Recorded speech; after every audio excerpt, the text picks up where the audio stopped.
On the second day of Vlogmas.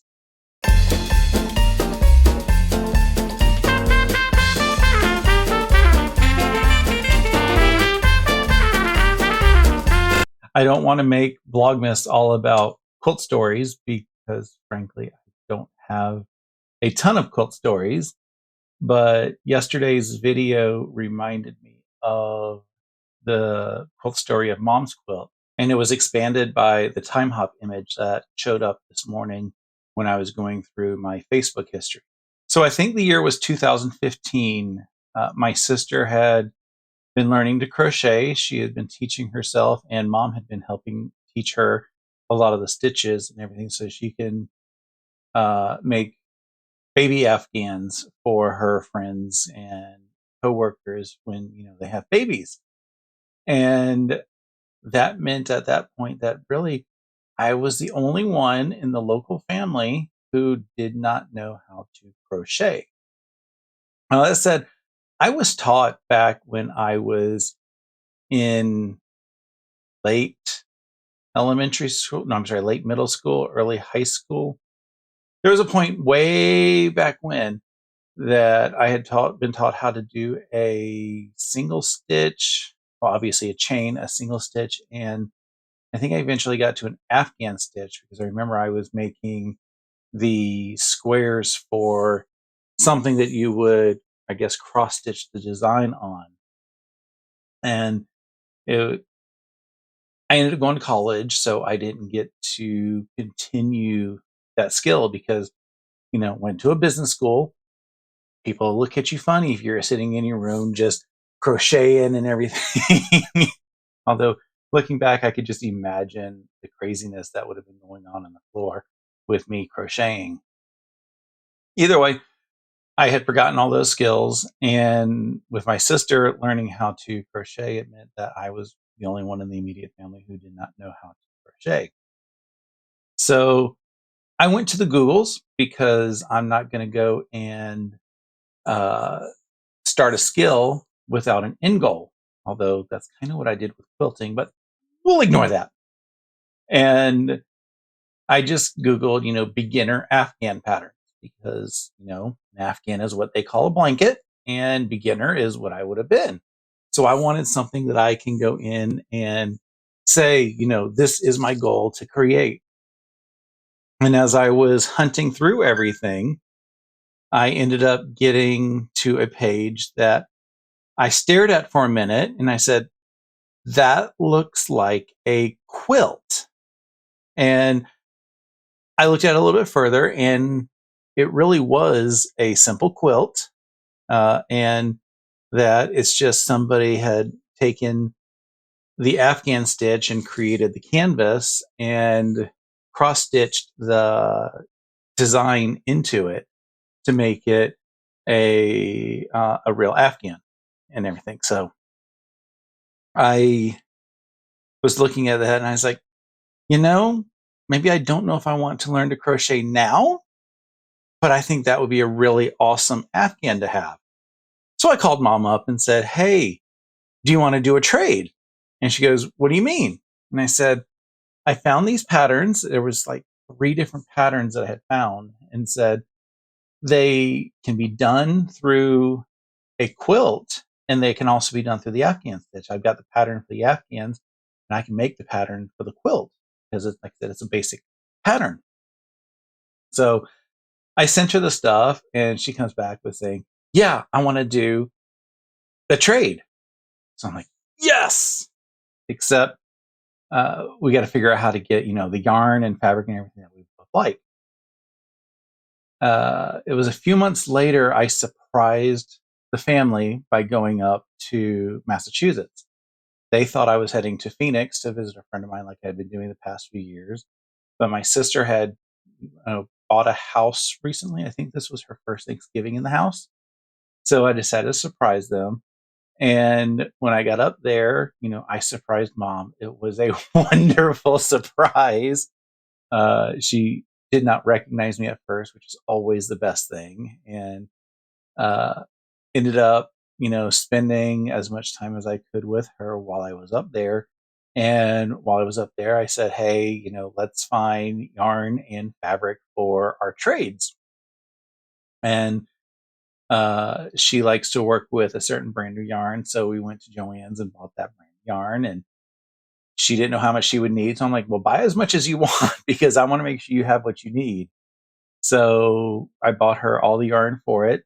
And at the same time, I was finding local quilt shops out in Western Mass. And I stopped at one of them and I found some fabric that she liked and said, this would look beautiful in the same pattern that we have in there. So I didn't know how much yardage I would need. A friend of mine had EQ at the time, and he did a quick draw up to say, this is about how much you'll need.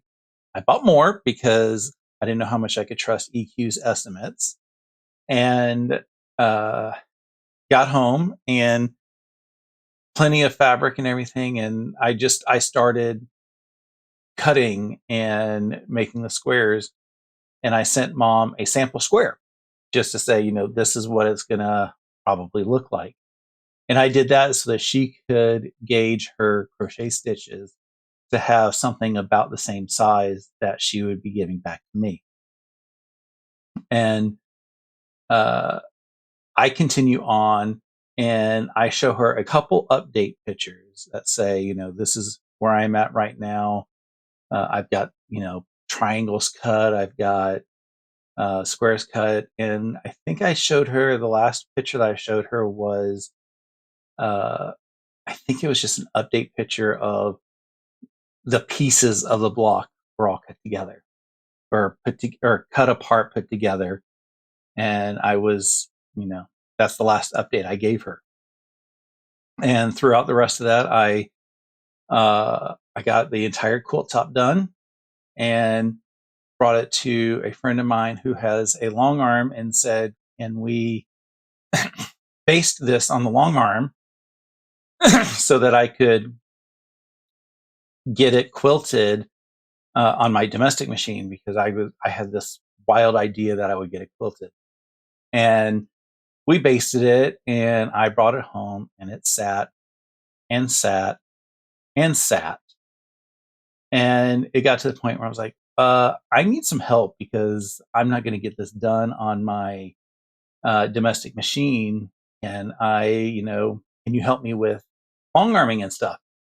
And he said, yes, but only if you hand bind your quilt. The couple other large projects that I had done, everything had been machine bound because that's what the videos that I saw. And I didn't know how to do any hand binding. So I said, okay, fine, I'll do it. And I took my quilt up there. I spent my birthday up there and he helped me on the long arm. He got it loaded. Well, first he helped me do some practice stitching and stuff so I could follow the pantograph. And then we got it loaded, and he thought that I would be nervous about it because, this is this big giant machine. I'm following a pantograph. I don't know what I'm doing, but I did just like I did when I took my domestic machine long arm class. I just gave up all fears. I decided it's either going to look awesome and I don't have to stress about it, or it's going to look crap. And if it looks like crap, I don't need to stress about it. So I said, might as well not stress because if you're relaxed, you're going to always do a lot better than if you're all tensed up. So I was on there and I was going through the whole thing and not knowing what I'm doing. I'm just doing my best to follow the dot on the machine. And we got it all quilted and it came out gorgeous.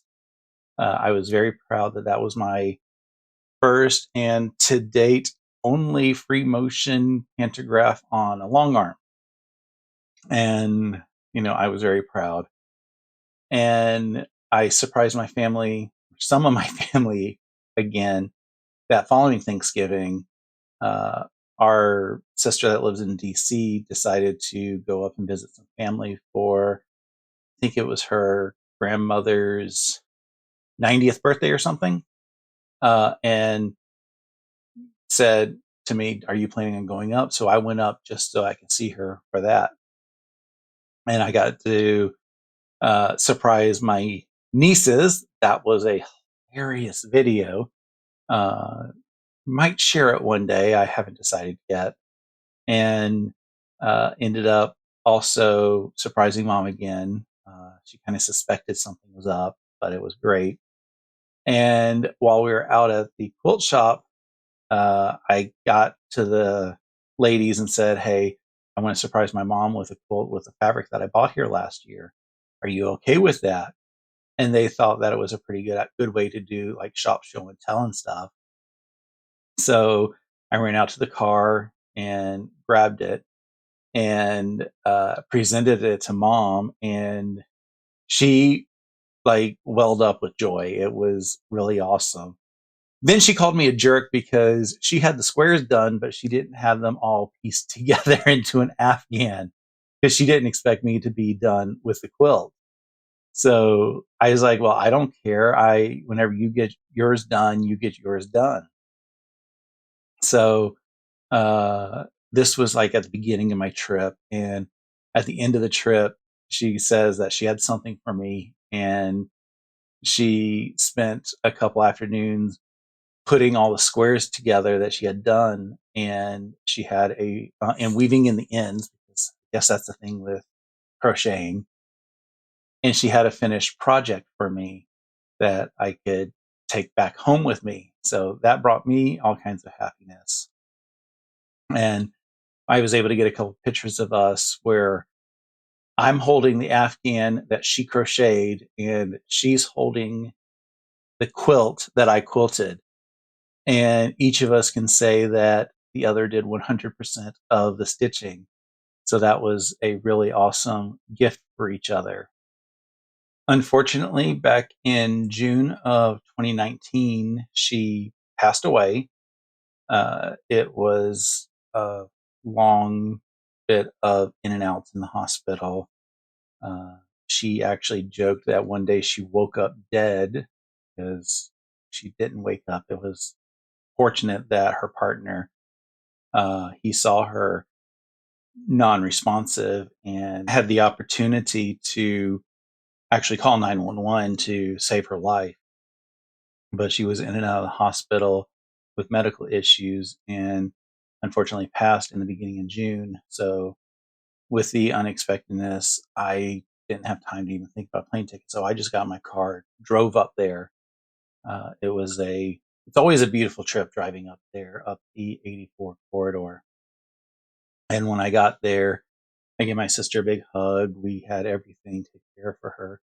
And her partner, during her celebration of life party that we had, her partner had brought a handful of things that he thought that I would want on before I headed back to Georgia. And one of them, thankfully, was the quilt. I would have asked for it either way, but he brought it ahead of time, and I don't think he would have had any issues parting with it. And I brought it back to my sister's, hung it out to air out a little bit of the smoke before I brought it home to Georgia. And I got a couple of good washings out of it. So now it's sitting in my living room on the, is it banister? The little railing to keep you from falling into the other room. So it's now hanging there alongside her Afghan that she made me. There is a second Afghan that she made me that was part of the trades that we were thinking about doing. We had bought the fabric and yarn for that one. She did surprise me by having that one done. I think that was when my niece graduated in 2018. I think that was when she graduated. So she surprised me with that, but I never had gotten around to making the matching Afghan. So I know that's in my list of quilts that I need to make. So that one has a story too ahead of it. But it's going to be one that it's going to be deeply personal, and a lot of emotion is going to go into making that because I know where the matching Afghan is, and the fact that I can't personally hand that quilt to mom, but I know she's going to be here with me as I piece it. I might make that on camera. I'm trying to get things set up so that, I can do tutorials and do piecing on camera. So that might get done on camera in the next handful of months once I get things set up and I find the fabric again. It's hiding somewhere. Anyway, uh, so yeah, that's the story of mom's quilt, and it's going to be treasured with me for as long as I have it with me. And I'm glad that I gave her a lot of love while she was around with it, and I'm keeping it with a lot of love with me going forward in that. And until tomorrow's Vlogmas, take care.